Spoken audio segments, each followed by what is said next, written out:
louvado seja Deus. A graça e a paz do Senhor Jesus seja com a amada igreja, amém, irmãos? Boa noite a todos. Glória a Deus pela sua vida, porque você veio a mais este culto de louvor, adoração ao Rei Jesus. E hoje, celebração da ceia, culto, por que não dizer o culto mais especial ou mais apropriado? Todos são muito especiais, mas o culto de celebração da ceia, porque ele nos remete a tudo que Jesus fez por nós. A celebração da ceia, ele mesmo disse: fazei isto em memória de mim. São as memórias, memória de gratidão, memória de tudo aquilo que ele sofreu para nos dar vida e vida em abundância. Louvado seja Deus, amém? Pastor Eno estava falando sobre a oferta e sobre a campanha, o propósito de aquisição do salão aí comercial ao lado, e eu já ouvi pelo menos três testemunhos de pessoas que entraram nesse propósito, e Deus está fazendo um negócio sobrenatural lá na empresa, lá no trabalho. Ah, pastor, isso aí é só para poder pegar o meu realzinho que está no bolso. Não, amados, isso é que você não entendeu. É uma oportunidade que Deus está te dando de multiplicação da tua sementeira. Porque a semente só é multiplicada quando é lançada no solo. Quando a semente é lançada no solo, solo fértil. Porque aqui é terra boa, amém? É terra boa. Eu já ouvi. Então, se tiver alguns daqueles que me falaram aqui, prepara aí um testemunho breve, nós vamos marcar para a pessoa vir aqui falar. Ó, eu estava fazendo isso, vivendo isso, eu entrei no propósito e Deus fez isso. Nós precisamos testemunhar. Jesus disse: sejam minhas testemunhas. Se é Ele que está fazendo, nós precisamos testemunhar. Amém? Glória a Deus. Abra sua Bíblia. Evangelho de Mateus, capítulo 24. Perceberam que chique que eu estou aqui? Demorou, mas chegou a sua hora, chegou a sua vez. Já comprei microfone para todo mundo. Agora eu falei: agora é a minha vez. Que maravilha. Eu esperei muito por esse momento. Não forcei, mas esperei. Por quê? Olha a liberdade, amados. Aleluia! Liberdade. Desfrutar da tecnologia, dos recursos. Que maravilha. Olha o som. O Valdeci, melhor aí que não saiu legal não. Vou repetir. Som gostoso, puro, limpo. Amém? Não é barato, mas vale a pena. Mateus 24. Eu preguei essa mensagem pela manhã, saindo de casa. A esposa querida, amada, a pastora Márcia falou: vê se pega mais leve. Você pegou muito pesado de manhã. Eu falei: o bom da noite é que dá tempo da gente corrigir e falar o que a gente esqueceu de manhã. Sabe aqueles pontinhos a mais? Isso aqui eu não podia ter deixado de falar. Quem prega sabe disso. Isso aqui eu tinha que ter dito. E aí você vai lá e a noite não escapa. Então me escute. Você está rindo e esse é um momento de alegria mesmo. Mas prepara o seu coração para o que você vai ouvir. Por quê? Porque às vezes não queremos ser confrontados. Eu me lembro no tempo em que nós víamos para um culto de ceia. Isso há 20 anos atrás. Esse culto de ceia geralmente era cultos de pancada na moleira. Era ou não era, Wellington? Os mais velhos na fé aí, sabe? Torenos. Era pancada, mas era palavra de exortação que você saía torto para casa. Você perdia até o endereço, ficava rodando assim: agora eu vou para casa almoçar. Se o culto era à noite, você ia dormir depois da meia-noite, ruminando aquilo assim. Meu Deus! E parece que essas coisas também se perdeu com o tempo. Não quero bater. Longe de mim, bater nas ovelhas do bom pastor Jesus Cristo, não. Mas são palavras que precisam ser ditas. Então, se prepara, já que você veio. Se você vê que não dá para você, na introdução, Rony, deixa aberto aí, dá esse pouquinho assim, que é para passar apertadinho. Na introdução você já sente o clima, você disfarça, faz de conta que vai para o banheiro e vaza. Se achar que não aguenta. Se achar que dá, fica. Passa o cinto. Se Deus falar, falou. Amém? Mateus 24, a partir do verso 3, diz assim: No Monte das Oliveiras achava-se Jesus assentado. Quando se aproximaram dele os discípulos, em particular, e lhe pediram: Dize-nos, quando sucederão estas coisas e que sinal haverá da tua vinda e da consumação do século? E ele lhes respondeu: Vede que ninguém vos engane. Vede que ninguém vos engane. Porque virão muitos em meu nome, dizendo: Eu sou o Cristo, e enganarão a muitos.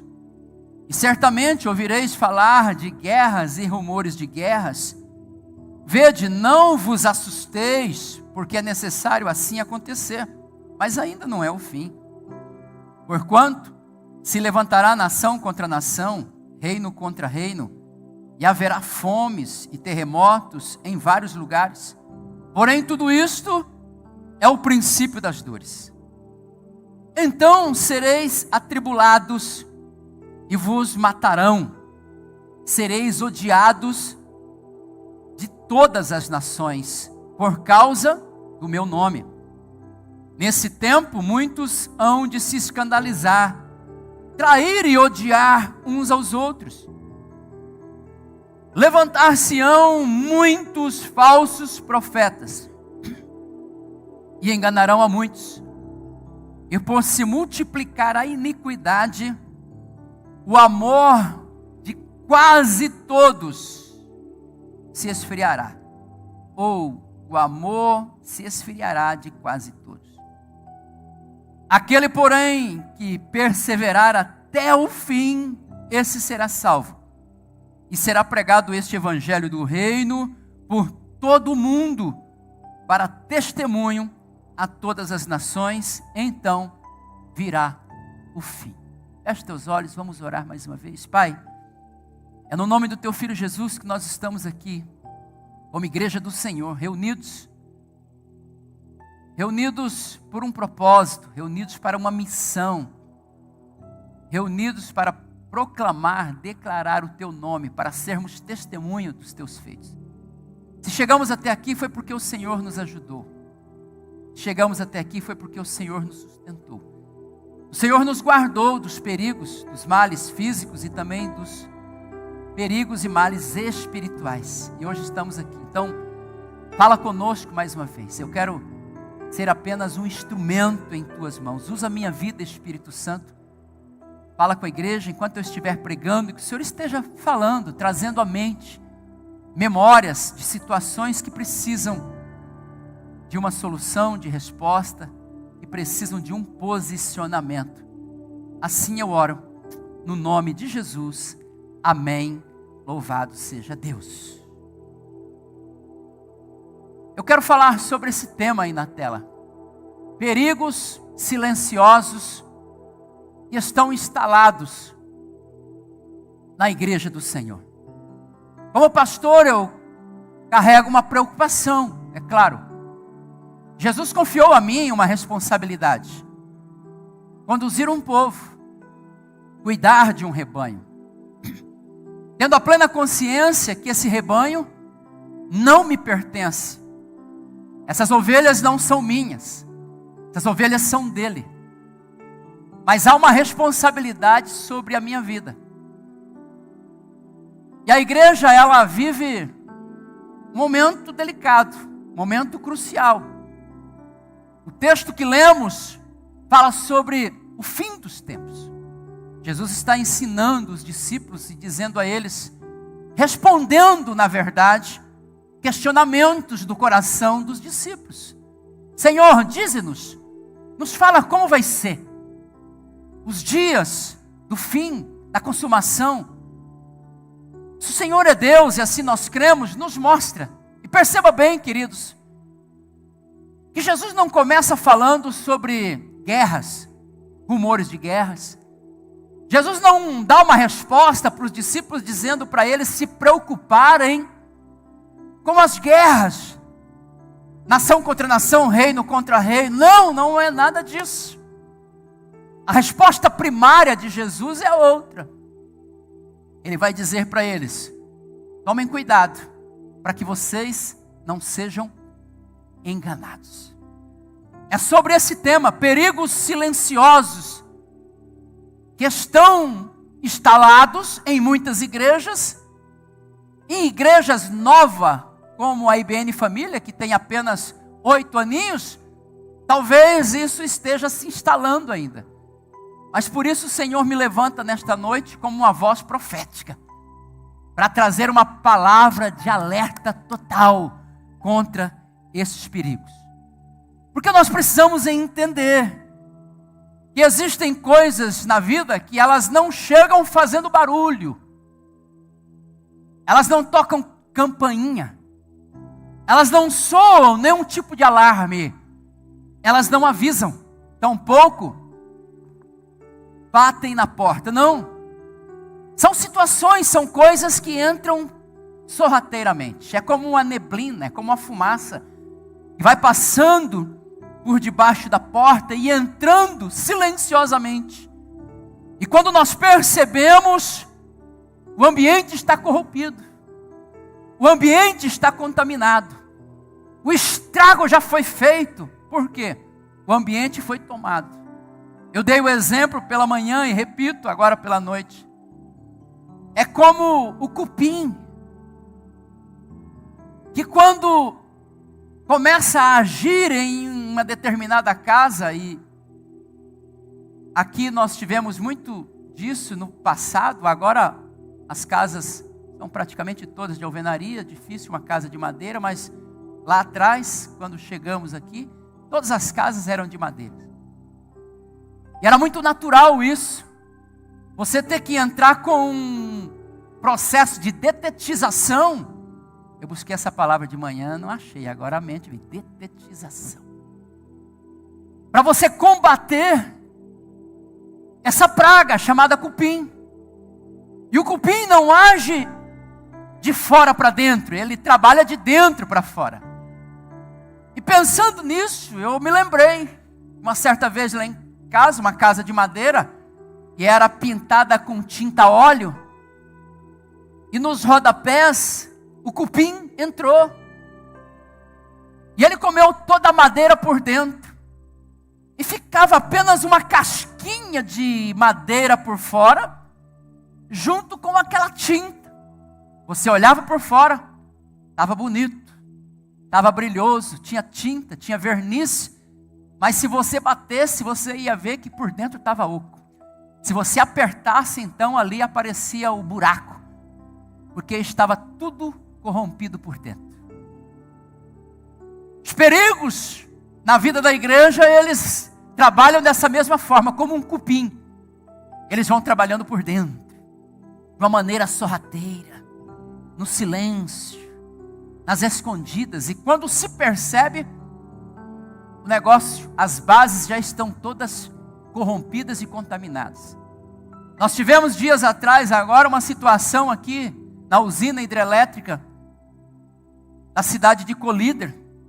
E eu gosto de pescar, e a gente sempre está no lago ali, que é o lago da usina de Colíder. O lago que a gente pesca não é o lago da usina de Sinop, é o lago da usina de Colíder. E foi identificada uma fissura nas paredes dessa usina. Para que isso não causasse uma tragédia aos moradores do lado de baixo, foi preciso esvaziar o lago todo. E houve um prejuízo gigantesco aqui para o lado de cima, porque moradores perderam casas. Houve uma situação caótica, mas graças a Deus que identificaram a fissura. Uma pequena rachadura, que se não cuidada, poderia se tornar em uma tragédia, por que não dizer de nível nacional. Assim são os perigos, são silenciosos, que a igreja dos últimos dias ela corre, que a igreja dos últimos dias ela está vivendo. Eles não chegam dizendo, hoje eu vou acabar com a sua fé. Não, não é assim que funciona. Hoje eu vou afastar você da verdade. Hoje eu vou arrancar você da igreja. Não, não é assim que funciona. Eles chegam disfarçados de uma forma sutil, quase que imperceptível. Ninguém percebe quando começa. Ninguém vê quando ele chega. Ninguém acorda dizendo, hoje eu não faço parte mais do corpo de Cristo. Sabe, queridos, esses perigos silenciosos que trazem grande tragédia para a igreja nos dias de hoje, eles não afastam a pessoa de uma só vez, não. Eles vão trabalhando na vida das pessoas aqui dentro. O inimigo não precisa tirar você da igreja para poder aniquilar a sua fé. Não. Basta ele confundir você aqui dentro. E você fica aqui dentro, cantando, louvando, mas você sabe que você já não é mais o mesmo que foi outrora. Você já não tem mais aquela sensibilidade. Você já não tem mais aquela percepção do perigo. Você já não tem mais o temor no coração.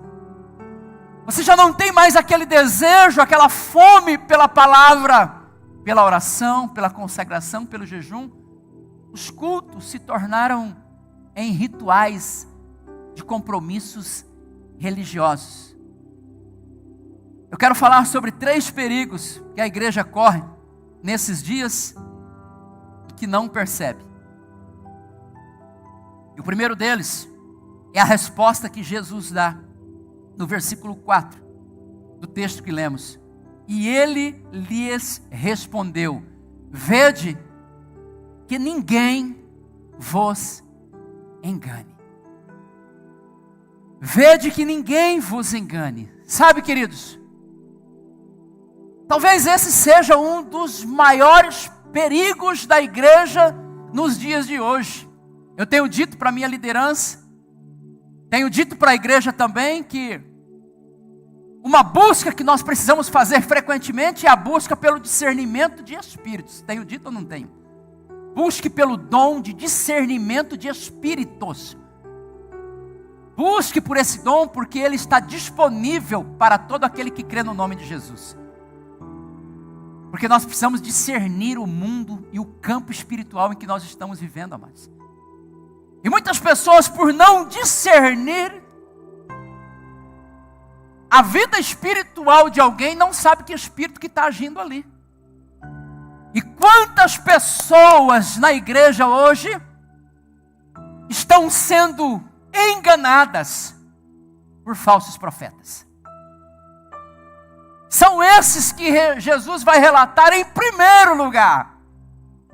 Vede que ninguém vos engane, porque virão muitos em meu nome, dizendo eu sou o Cristo, e enganarão a muitos. E no versículo 11 ele torna a repetir: levantar-se-ão muitos falsos profetas e enganarão a muitos e não a poucos. A muitos. E eu tenho recebido informações que tem muita gente sendo enganada pelo espírito falso da profecia que tem atuado no meio das igrejas, amados. Homens que se dizem profetas, homens que se intitulam apóstolos, mas que liberam palavras apenas pensando no que vem depois, e não na restauração, na reestruturação da vida do ouvinte. Amados, eu tenho ouvido notícias, e não é lá de fora, aqui de dentro, e lá de fora também, de que um número muito grande de pessoas tem corrido atrás dessas profecias. Os famosos profetas do Pix. E para fazer uma oração, você precisa primeiro mandar um Pix.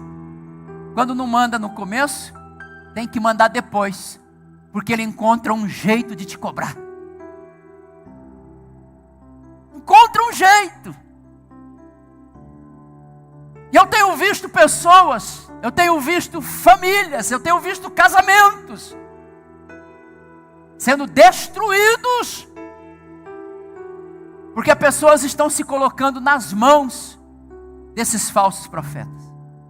Vede que ninguém vos engane, disse Jesus. Muitos virão em meu nome e enganarão a muitos. Ei, igreja, acorda, igreja do Senhor Jesus, e para de dar ouvidos para quem você não conhece. Para de dar ouvidos e colocar a sua cabeça debaixo da mão de homens que você não sabe quem é, que vida que tem, que vida que leva.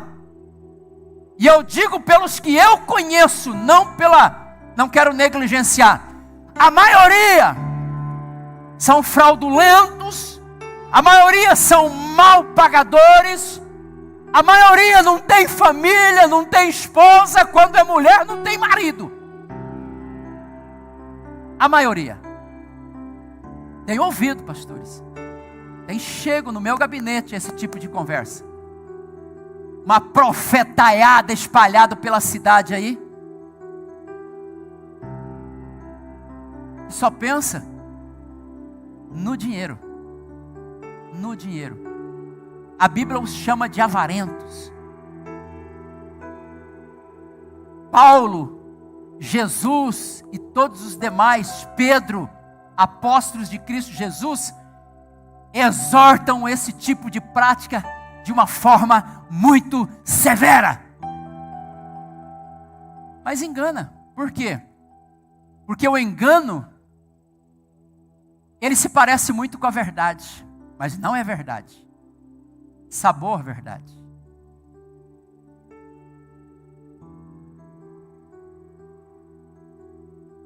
Parece, mas pastor, falou tudo da minha vida. Amados, os ciganos também falam tudo da tua vida. Os ciganos também falam tudo da tua vida. A questão é, você tem discernimento de espírito para saber que espírito está usando essa pessoa para falar da tua vida?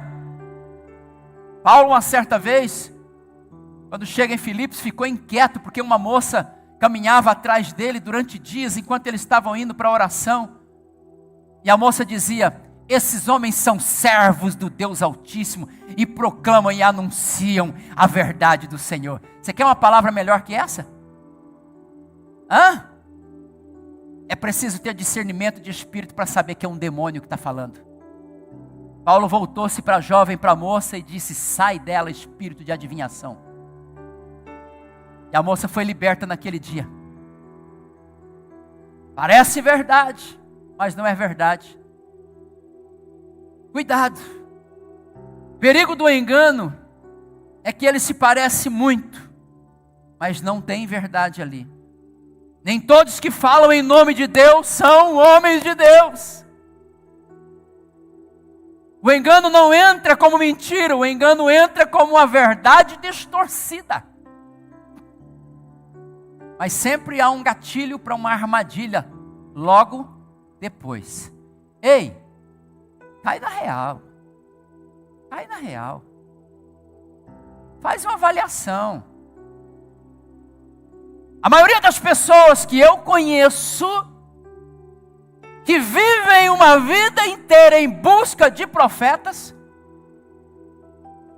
nunca receberam a restauração ou a transformação de vida através de um profeta. Por quê? Por quê? Eu pergunto, por quê? Se é homem de Deus, por que não resolve? Se é mulher de Deus, por que não resolve? Porque fica só adivinhando o futuro? Amados, escute-me. O teu futuro pertence a Deus e está nas mãos do Senhor Todo-Poderoso. Se você quer a revelação da palavra, ó, ela está toda contida aqui nesse livro da capa preta aqui, ó. Leia a palavra de Deus, que ali fala tudo sobre o seu destino, sobre os próximos passos que você deve dar. A maior revelação já nos foi dada, a palavra já foi liberada e você já tem o Espírito Santo de Deus.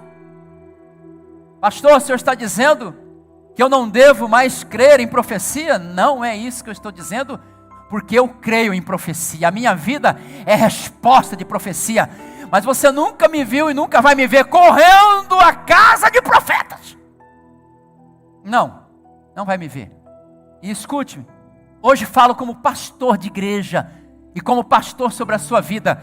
Se você é ovelha do rebanho que Jesus confiou a esta igreja e a minha vida, para com isso urgentemente e organiza a tua vida e creia mais na palavra do que na voz de profecias de falsos profetas mentirosos que estão preocupados somente com o seu dinheiro.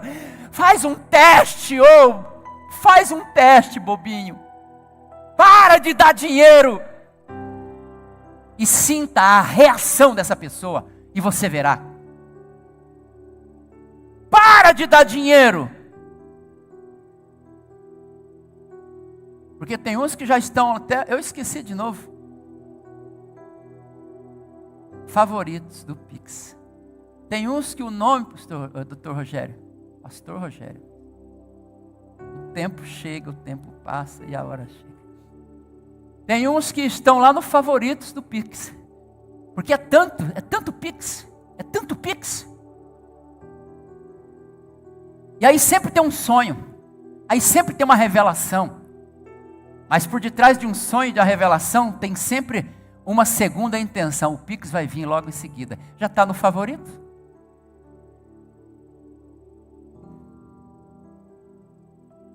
Vou caminhar. O diabo não precisa tirar você da igreja, basta ele confundir a sua mente aqui dentro mesmo, com o espírito de engano. E há quanto crente sendo enganado, mas por quê? Falta palavra. Paulo escreve aos 2 Coríntios capítulo 11, verso 13. Porque os tais são falsos apóstolos, obreiros fraudulentos, transformando-se em apóstolos de Cristo. Coloca na tela 2 Pedro capítulo 2, verso 1 ao 3. 2 Pedro. Assim como no meio do povo surgiram falsos profetas, assim também haverá entre vós falsos mestres. Então é dois tipos aí. Falsos profetas e os falsos mestres. Então é um que entrega a revelação, que profetiza. E o outro é o que diz estar ensinando a verdade. Mas não é. Os quais introduzirão dissimuladamente. Dissimuladamente. Assim, ó. De uma maneira muito sutil. Heresias destruidoras, até o ponto de renegarem o soberano Senhor que os resgatou, trazendo sobre si mesmo repentina destruição. E muitos seguirão as suas práticas libertinas, e por causa deles será infamado o caminho da verdade. Também movidos por paixão e amor à pregação, ao evangelho, também movidos por um chamado, também movidos por um compromisso com Deus. É isso que diz aí? Sim ou não, igreja? Não. Também movidos por avareza, são homens avarentos, que só pensam no teu dinheiro, Porque eles trabalhar não querem. Querem viver a custas de pessoas que trabalham. Farão comércio de vocês. Você não percebeu que você já virou foi um produto?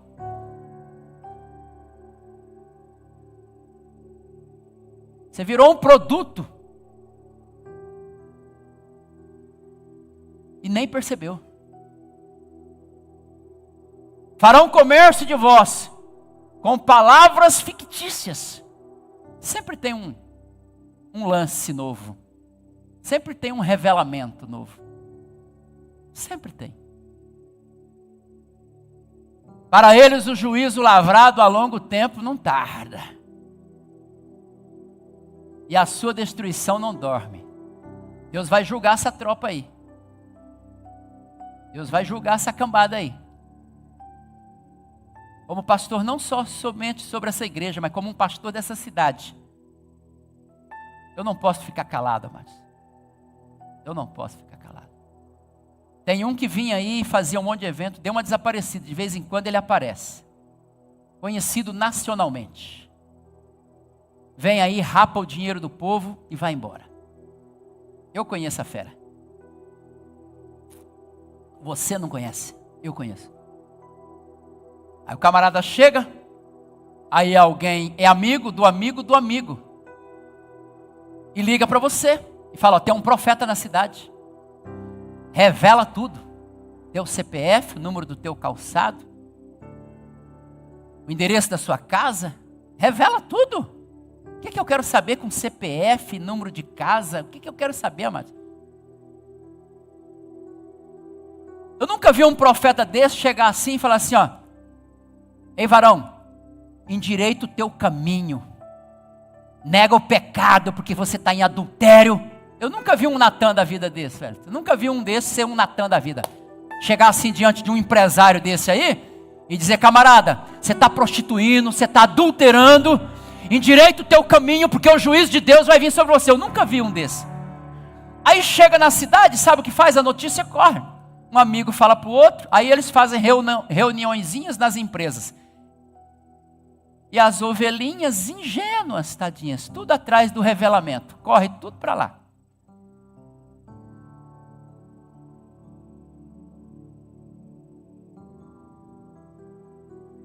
Deus não tarda em dar resposta a esse tipo de situação, amados. Se vai para um culto, amados, se tiver num culto, a igreja, graças a Deus que aqui não tem isso, porque aqui todo mundo é fundamentado, é na Bíblia, é na palavra. E quando um perigo desse está querendo entrar, lá vem o pastor Deva e já, não deixamos! Porque somos movidos, dirigidos e conduzidos pela palavra de Deus. Ei, empresário, abre do olho. Ei, empresário, abre do olho. E se você é ovelha aqui, principalmente, aqui da IBN Família, se não é, você faz da sua vida o que você bem quiser. Agora, se você é, não faz isso não, porque não tem a bênção do seu pastor. Chega um profeta na cidade, e você já leva para lá para orar com todo mundo. Ei, quem é esse cara? É mais um daqueles que quando Deus olha assim, fala para ele, de onde vens? De rodear a terra e passear por ela. Sabe para quem Deus falou isso, né? De onde vens? Não tem casa, não tem família, não tem igreja, não tem pastor, não tem vida, não tem temor no coração.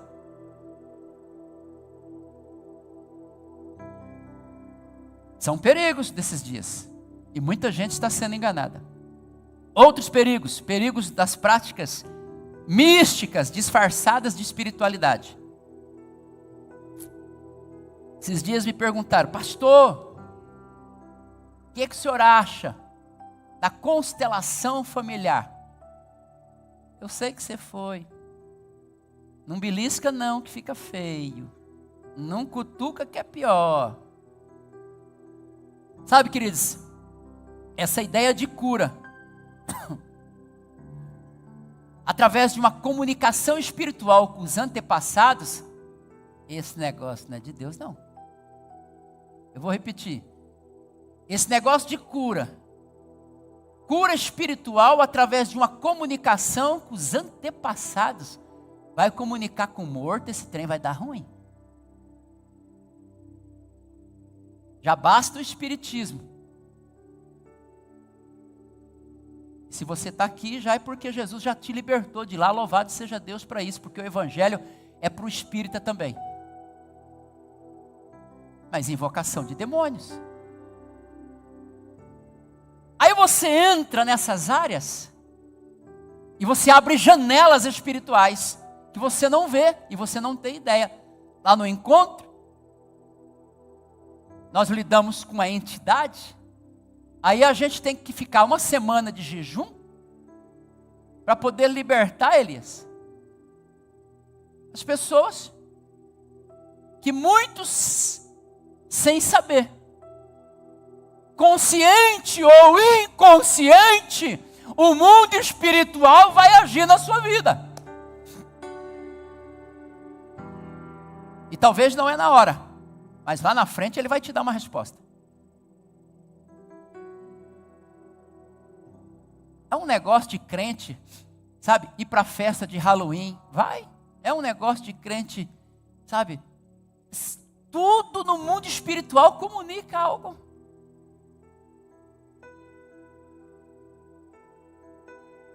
Então voltemos para a constelação familiar. Não se envolve não. Mas pastor, é Deus purinho. Depois que eu fui, eu me senti tão bem. Tem um monte de famoso aí que é curado lá no terreiro. Eu vou repetir. Tem um monte de gente famoso, global, que são curados no terreiro, pelos orixás, que tira uma dor aqui, mas dá outra bem pior ali. A conta vem. A cura interior, queridos, só acontece por meio do arrependimento, através do perdão e pela ação do Espírito Santo de Deus. Não tem outro meio. Estou falando de cura da alma. Cura da alma. Por isso que você que não fez o encontro ainda e perdeu essa oportunidade, não perca a outra oportunidade. Não estou vendendo um produto, estou anunciando um tempo de libertação para você.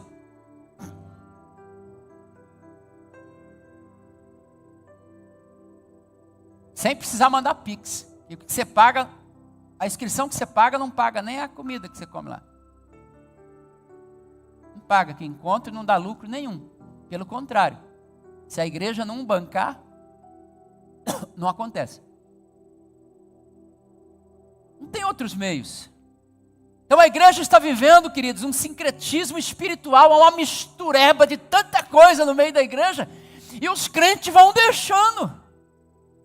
Vai entrando tudo, como uma fumaça, de uma forma sorrateira.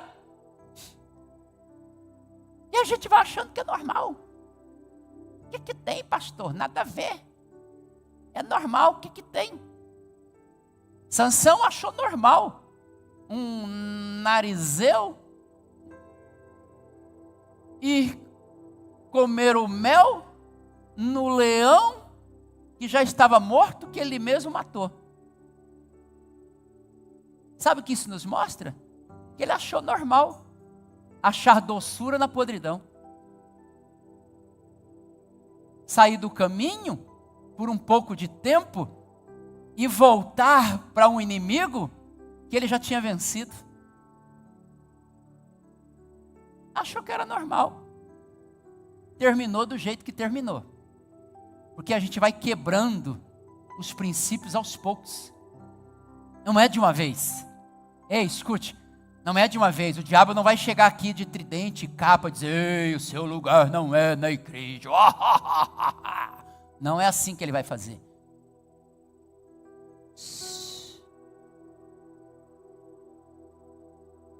Vai agindo na sua mente. Então nós corremos perigo de engano quando em nome de um crescimento, em nome de uma multiplicação, de um avivamento, nós mudamos o discurso na igreja, falando apenas de amor, felicidade e prosperidade. E quantas igrejas estão assim hoje, amados? O que vale é o amor. O que vale é se você está próspero, com dinheiro. Ah, se você está próspero, Deus está com você. Se você está na prova, Deus te abandonou. O que vale é a prosperidade. A gente vai criando essas ideias que não são verdade para nós. Acabamos às vezes deixando de falar a verdade sobre o abandono do pecado, o arrependimento, sobre santidade. Não pregamos mais, por quê? Porque se pregar, vai perder. E olha a minha cara de preocupado se você não vir mais na igreja. O evangelho vai parar. Eu vou deixar de ser pastor, vou dormir de botina hoje. Se você falar assim, não vou mais lá, fui lá, o pastor estava raivoso, chega, estava espumando pela boca. Não, aqui o que está exalando é puro amor pela sua vida. Porque eu tenho uma plena convicção no meu coração, que se Jesus estivesse pregando nesse altar hoje, ele falaria as mesmas coisas. Isso eu tenho uma convicção. Se um João Batista estivesse aqui hoje, ele falaria as mesmas coisas. Se o apóstolo Paulo estivesse pregando aqui hoje, ele falaria as mesmas coisas. Se Pedro estivesse pregando aqui hoje, falaria as mesmas coisas. Então o que mudou? Mudou foi as pessoas que não suportam mais essa doutrina e vão procurar aquilo que satisfaz, que massageia meu ego. Em nome disso, a igreja vai se corrompendo. Corremos perigo de engano quando permitimos que o altar de uma igreja se torne um palanque político. Agora é época de política, mano. Eles vão aparecer. Daqui a pouquinho.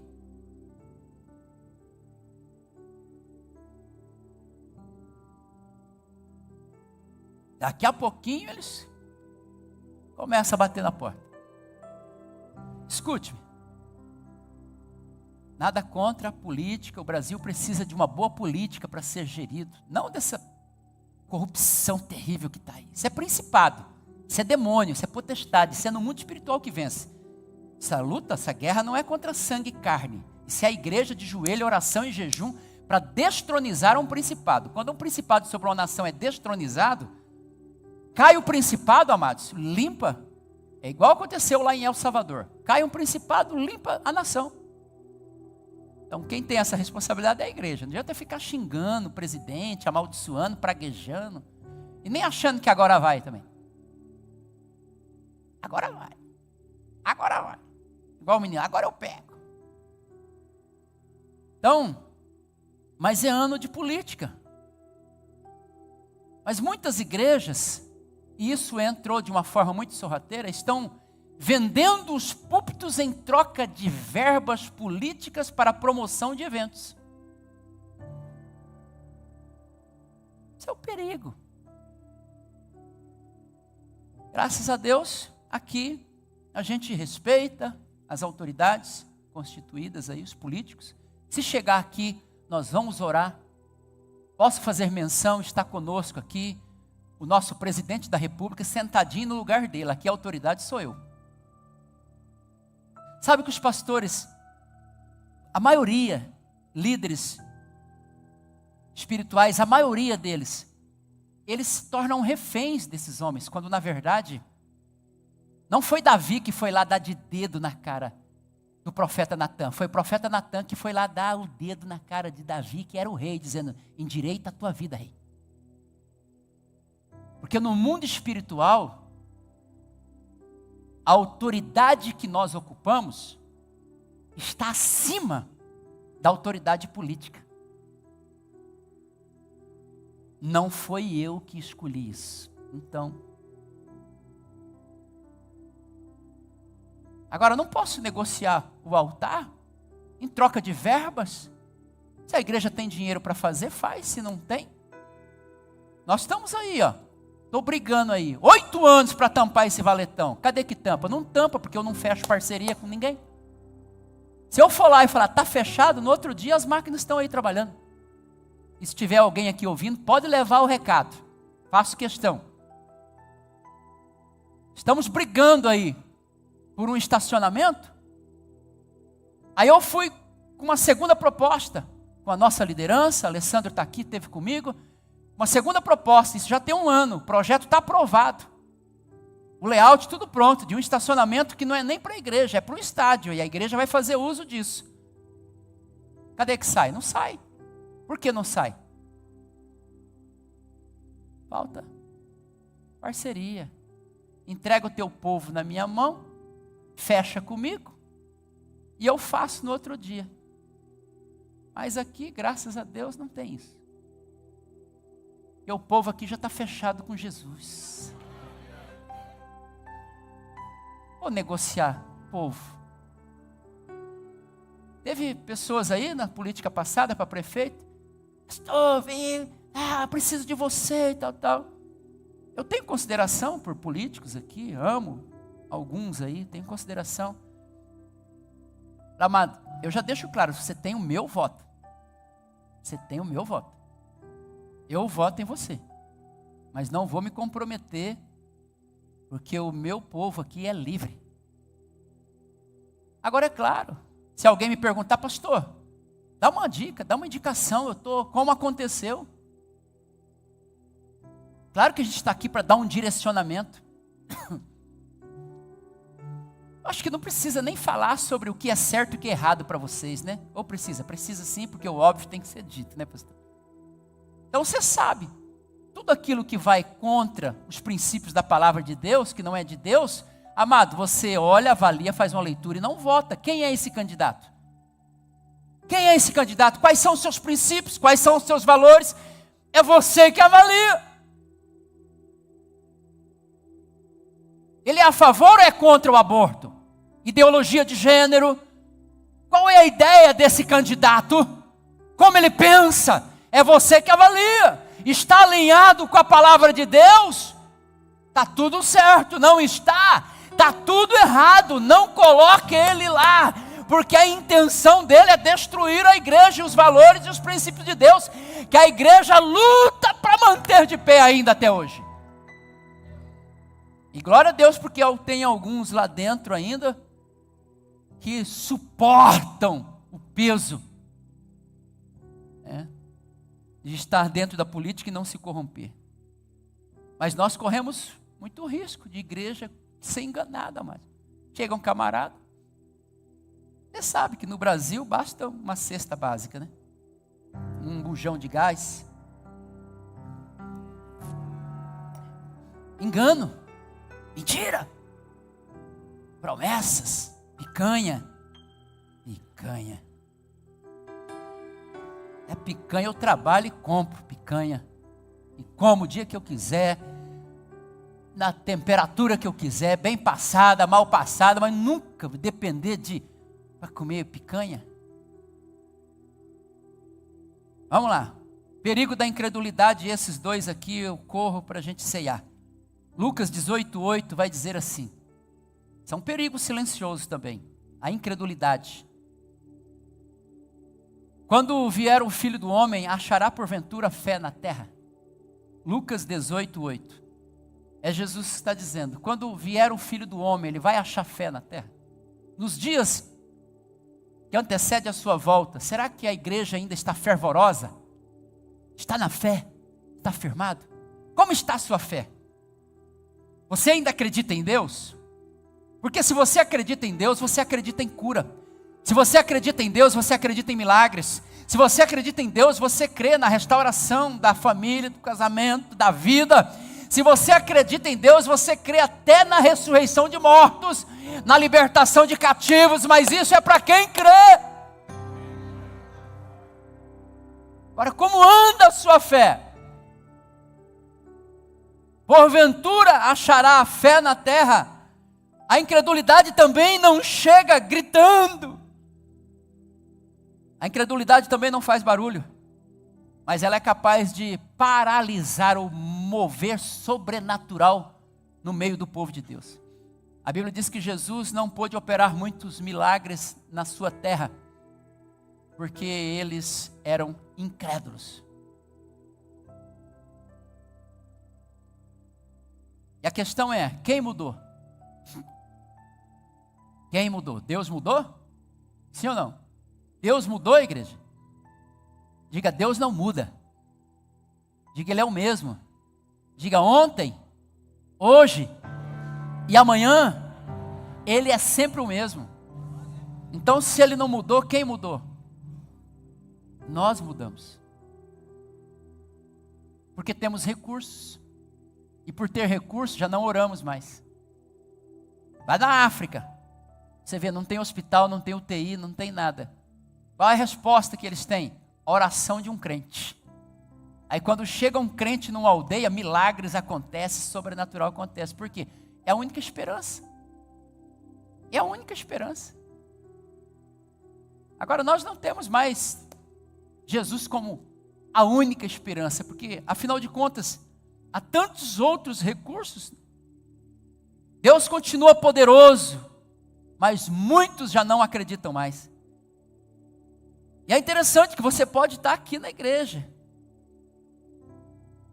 e ainda assim viver como se Deus nem existisse. Porque se Deus não muda, é porque Ele ainda existe. E se Ele existe, Ele é. E se Ele é quem Ele diz que é, amados, tudo é possível que crê. Como anda a sua fé? O poder de Deus ainda está disponível a todos aqueles que creem. Vidas sendo salvas, restauração, cura, milagres, ainda pode acontecer. É possível! Sim ou não, igreja? É possível. Agora você crê? Se você crê, você ora por alguém para que essa pessoa seja salva? Porque se você crê, você ora. Se você crê, a Bíblia diz que os sinais hão de acompanhar os que creem. Se você crê, você tem autoridade para, se um demônio manifestar lá na sua casa, na casa de um amigo, de um parente, de ir lá, impor as mãos e orar e expulsar? Ai, pastor, Deus que me livre, isso aí é para o Senhor, que lida com libertação. Não, isso é para todo aquele que crê. É que a gente sempre quer passar para o outro, né? Não manda eu não, Jesus, igual Moisés. Manda outro em meu lugar, eu não sei falar, eu estou muito ocupado, ou a parábola, né? Eu estou muito ocupado com as minhas coisas, manda outro. Por último, perigo da frieza espiritual. Então são 3 perigos que a igreja enfrenta. Primeiro perigo do engano. Segundo, perigo da incredulidade. Terceiro e último, perigo da frieza espiritual. Amados, se a tua fé esfriou, foi você que deixou. Ah, deu frio. Não sinto nada. Não precisa sentir, só crê.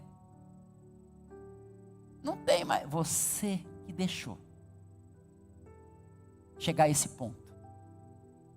A frieza espiritual não chega de repente, você está dormindo e alguém derrama sobre você um balde de água gelada e a partir daquele dia você parece que tudo muda a partir de ali e a frieza se instala no seu coração. Não, ninguém se esfria de uma vez.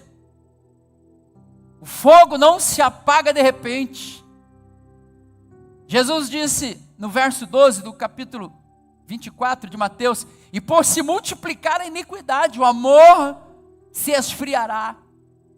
Diga comigo, diga de quase todos. Diga graças a Deus que é quase todos. Diga eu não faço parte desse todos. Eu faço parte daqueles que continuam com o coração queimando por amor a Jesus Cristo. Aleluia! É quase todos, mas não é todos. Mas quase todos é muita gente. Imagina algo acontece aqui. O que aconteceu lá, pastor? Morreu quase todos. Então foi uma grande maioria. Quase todos desviaram. Foi uma grande maioria. Então é muita gente. É muita gente que está vivendo hoje dentro da igreja, mas a frieza espiritual já ocupou lugar no seu coração. A frieza espiritual, ela começa quando? Quando Deus deixa de ser prioridade na sua vida. Quando Deus não é mais prioridade.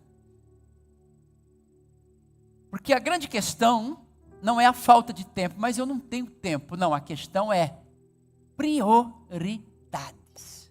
Prioridades. Hoje de manhã eu falei sobre o Reuel. Ele tem o cartão dele, do Sicredi, tem a conta dele. E esses dias não sei o que fizeram lá e a conta dele bloqueou o cartão dele. Já faz mais de 30 dias. E ontem nós fomos comprar um negócio e ele falou: você vai pagar com seu dinheiro. Meu cartão está bloqueado. Essa é a desculpa, acho que é por isso que ele deixa bloqueado. Meu cartão está bloqueado. Mas eu ainda, cara. Já tem mais de 30 dias. Mas pai, a mãe tem que me levar lá. Eu falei: já tem mais de 30 dias. Eu só repeti a pergunta. Mas pai, a escola, eu tenho escola, eu tenho futebol, eu tenho... Reuel, já tem mais de 30 dias. A questão aí não é o que você tem para fazer. A questão aí é a sua prioridade.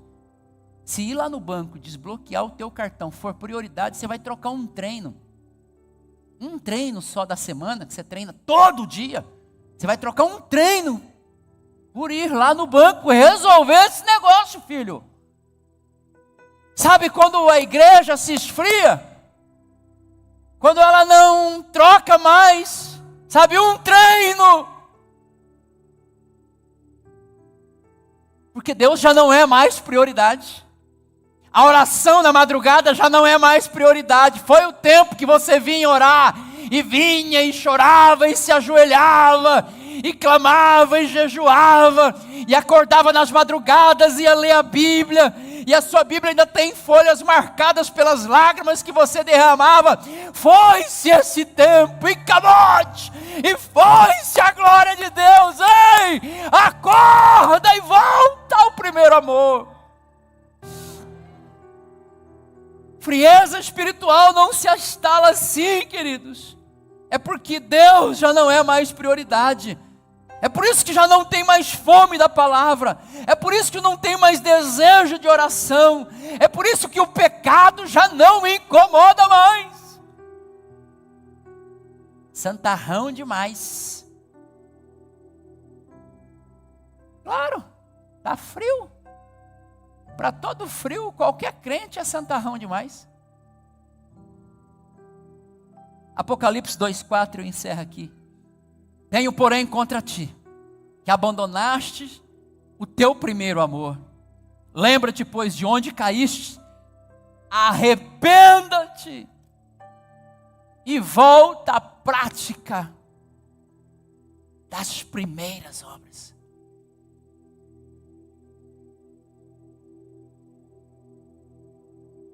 Perigos no meio da igreja, como vencê-los?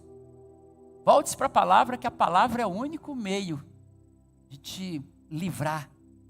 É o filtro contra o engano. Cultive uma fé viva e fervorosa no seu coração, amados. Isso não é para poucos, isso é para todos. Mas desde que todos queiram. Reacenda o fogo espiritual aí, comece amanhã mesmo, comece hoje mesmo uma campanha de oração, de jejum, de busca, de leitura, e você vai ver. Eu faço assim sempre. Quando às vezes estou querendo assim, sabe, aquela zona de conforto que é dar, eu falo, sinalzinho já acende, rasgo o jejum, rasgo campanha de oração na madrugada, sozinho, não preciso campanha aqui da igreja. Isso eu estou falando na minha vida em casa. Porque não adianta fazer aqui se eu não faço lá. Porque eu só trago para cá o que eu vivo lá no secreto. Então reacenda esse fogo espiritual. Será que Deus quer isso? Será que Deus quer isso? Quero chamar os diáconos, vem para cá, nós vamos ceiar. Aleluia, Jesus.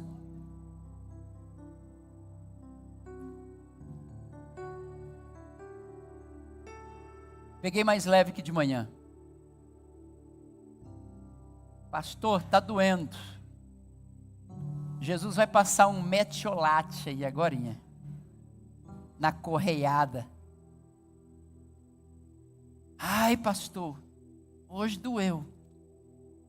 É melhor doer agora. É melhor doer agora. A igreja é esse lugar que às vezes a gente vem para cá, a gente canta, pula, dança, se alegra, celebra, glorifica, mas também é o lugar onde você vem para cá e às vezes você é confrontado com as verdades de Deus. Vamos orar pelos elementos da ceia? Para quem é a ceia? Para quem um dia já se posicionou em Cristo Jesus, entregou a sua vida para Jesus, aceitando-o como o único e suficiente Salvador da sua vida. Confessando os seus pecados, desceu as águas batismais e nasceu de novo. A ceia é para você. Se você ainda não foi batizado, não é batizado, espere um pouco. Entenda melhor o que você está buscando. Deixe o Espírito Santo de Deus trabalhar no teu coração. Converta-se a Cristo Jesus. Não é a uma denominação e nem a vida de um profeta, seja lá quem ele for. Não. É o evangelho da cruz. Negue-se a si mesmo, Jesus disse. Aquele que quiser vir após mim, negue-se a si mesmo, tome a sua cruz e siga-me. Então entregue a sua vida para Jesus, desça as águas batismais, nós vamos ter batismo aí nos próximos meses. Você que deseja batizar, estão abertas as inscrições para o curso DNA. Você que quer batizar, você precisa fazer esse curso. E aí nós vamos batizar você. E aí, um dia após o batismo, nós celebramos a ceia e você participa da ceia. Enquanto isso, espere. Espere. Não tome ceia só por tomar, não. A Bíblia vai dizer, avalie-se, pois, o homem a si mesmo, e então coma. Não coma de forma indigna, não. Faça uma avaliação do seu coração. Oremos pelos elementos da ceia. Pai, em nome de Jesus, consagramos os elementos que será servido à igreja do Senhor, ao rebanho do Senhor. Pão, cálice, em memória de tudo aquilo que o Senhor já fez por nós, é que nós estamos aqui, ó Pai. Em nome de Jesus, amém. Os diáconos vão servir. Você recebe o cálice, não coma ainda, pode abrir, se prepare. E nós vamos ceiar todos juntos.